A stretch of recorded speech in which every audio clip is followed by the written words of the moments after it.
खुशी की बात है कि आपको अब याद आया, लेकिन आज विजय दिवस है।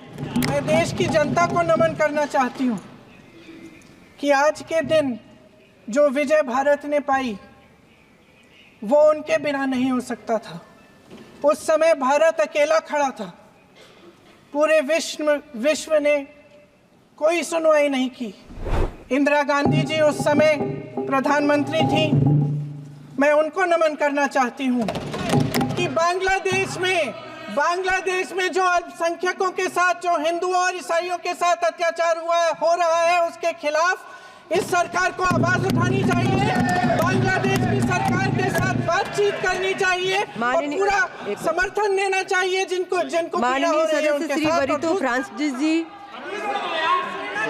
सेम मैटर है, वो भी एसोसिएट करेंगे प्लीज। अरे पूरी जवाब तो बोलने दो, पूरे तो आज 16 दिसंबर है और 16 दिसंबर को आज के ही दिन बांग्लादेश स्वतंत्र हुआ था। भारतीय सेना के नायकों ने और उस वक्त की लीडरशिप ने एक बहुत बड़ा काम किया था। 93,000 पाकिस्तानी सैनिकों को भारत ने बंदी बनाकर छोड़ा था और पाकिस्तान ने जो प्रजातंत्र की हत्या की थी, लोकतंत्र की हत्या की थी, हमने वहां लोकतंत्र स्थापित किया था। लेकिन मैं आपके माध्यम से सभापति महोदया देश को यह बताना चाहता हूं कि इस आंदोलन में नजरुल इस्लाम, त्रिपुरा के जो राजा थे बर्मन फैमिली, कांग्रेस के जो मुख्यमंत्री रहे मुकुल सांगमा जो टीएमसी में है उनके पिताजी, और सबसे बड़ा जो योगदान रहा बाबू जगजीवन राम का, उस वक्त के रक्षा मंत्री जो थे, उनको इतिहास ने जो है, क्योंकि जय जवान जय किसान का नारा वही सफल हुआ था। दलित, वंचित, शोषित समाज से आने वाले बाबू जगजीवन राम ने जो ये भूमिका निभाई थी, उनको इतिहास ने भुला दिया। इंदिरा जी का योगदान था, कोई उसको नकार नहीं रहा है, लेकिन बाबू जगजीवन राम के योगदान को जो आज तक समाज ने नकारा है, मेरा आपके माध्यम से आग्रह है कि उनके सभापति महोदया जी, बहुत खुशी की बात है कि आपको अब याद आया, लेकिन आज विजय दिवस है। आज विजय दिवस है। 1971 के युद्ध में जिन शहीदों ने, जिन सेनाओं ने हमारे लिए लड़ाई लड़ी, जिन जानबाजों ने ये लड़ाई लड़ी, सैन्य अधिकारों को, सैनिकों को, शहीदों को, सबको सबसे पहले मैं नमन करना चाहती हूँ। मैं देश की जनता को नमन करना चाहती हूँ कि आज के दिन जो विजय भारत ने पाई वो उनके बिना नहीं हो सकता था। उस समय भारत अकेला खड़ा था, पूरे विश्व ने कोई सुनवाई नहीं की। बांग्लादेश में जो हो रहा था, बांग्लादेश की जनता, हमारे बंगाली भाई बहनों की आवाज़ कोई नहीं सुन रहा था। उस समय भारत की जनता एक होकर अपनी सेना के साथ खड़ी हुई, अपने नेतृत्व के साथ खड़ी हुई, अपने असूलों के साथ खड़ी हुई। इंदिरा गांधी जी उस समय प्रधानमंत्री थी। मैं उनको नमन करना चाहती हूँ। इस देश की महान शहीद हैं जिन्होंने कठिन से कठिन परिस्थितियों में साहस दिखाया और एक ऐसा नेतृत्व दिखाया जिससे ये देश विजय हुआ। आज इस संदर्भ में मैं 2 मुद्दे उठाना चाहती हूँ। वो जो लड़ाई थी, असूलों की लड़ाई थी, लोकतंत्र का असूल। माननीय सदस्य श्री विरितो एक मिनट में खत्म करिए।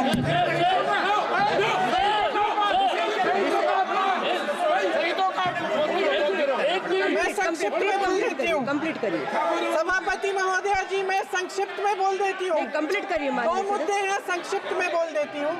पहला मुद्दा ये है कि बांग्लादेश में जो अल्पसंख्यकों के साथ, जो हिंदुओं और ईसाइयों के साथ अत्याचार हो रहा है, उसके खिलाफ इस सरकार को आवाज उठानी चाहिए।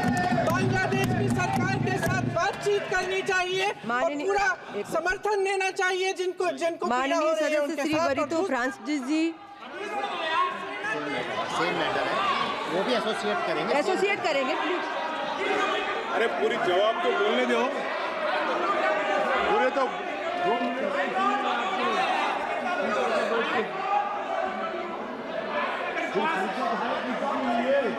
माइक सेना के हेडक्वार्टर्स में से आज सेना के हेडक्वार्टर्स में से वो तस्वीर उतारी गई है जिसमें पाकिस्तान की सेना आत्मसमर्पण कर रही है हिंदुस्तान भारत की सेना के सामने। माननीय सदस्य पूरे तो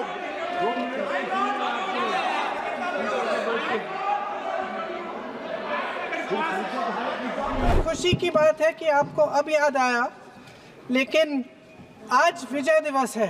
मैं देश की जनता को नमन करना चाहती हूँ कि आज के दिन जो विजय भारत ने पाई वो उनके बिना नहीं हो सकता था। उस समय भारत अकेला खड़ा था, पूरे विश्व ने कोई सुनवाई नहीं की। इंदिरा गांधी जी उस समय प्रधानमंत्री थी। मैं उनको नमन करना चाहती हूँ कि बांग्लादेश में जो अल्पसंख्यकों के साथ, जो हिंदुओं और ईसाइयों के साथ अत्याचार हो रहा है, उसके खिलाफ इस सरकार को आवाज उठानी चाहिए। बांग्लादेश की सरकार के साथ बातचीत करनी चाहिए और पूरा समर्थन देना चाहिए जिनको माननीय सदस्य श्री वरितो फ्रांसिस जी। सेम मैटर है, वो भी एसोसिएट करेंगे। एसोसिएट करेंगे प्लीज। अरे पूरी जवाब तो बोलने दो। पूरे तो संक्षिप्त में बोल देती हूँ। पहला मुद्दा ये है कि बांग्लादेश में जो अल्पसंख्यकों के साथ, जो हिंदुओं और ईसाइयों के साथ अत्याचार हो रहा है, उसके खिलाफ इस सरकार को आवाज उठानी चाहिए। बांग्लादेश की सरकार के साथ बातचीत करनी चाहिए और पूरा समर्थन देना चाहिए जिनको माननीय सदस्य श्री वरितो फ्रांसिस जी। हेडक्वार्टर्स में से आज सेना के हेडक्वार्टर्स में से वो तस्वीर उतारी गई है जिसमें पाकिस्तान की सेना आत्मसमर्पण कर रही है हिंदुस्तान भारत की सेना के सामने। संक्षिप्त में बोल देती हूँ। पहला मुद्दा ये है कि बांग्लादेश में जो अल्पसंख्यकों के साथ, जो हिंदुओं और ईसाइयों के साथ अत्याचार हो रहा है, उसके खिलाफ इस सरकार को आवाज उठानी चाहिए। बांग्लादेश की सरकार के साथ बातचीत करनी चाहिए और पूरा समर्थन देना चाहिए जिनको माननीय सदस्य श्री वरितो फ्रांसिस जी। हेडक्वार्टर्स में से आज सेना के हेडक्वार्टर्स में से वो तस्वीर उतारी गई है जिसमें पाकिस्तान की सेना आत्मसमर्पण कर रही है हिंदुस्तान भारत की सेना के सामने।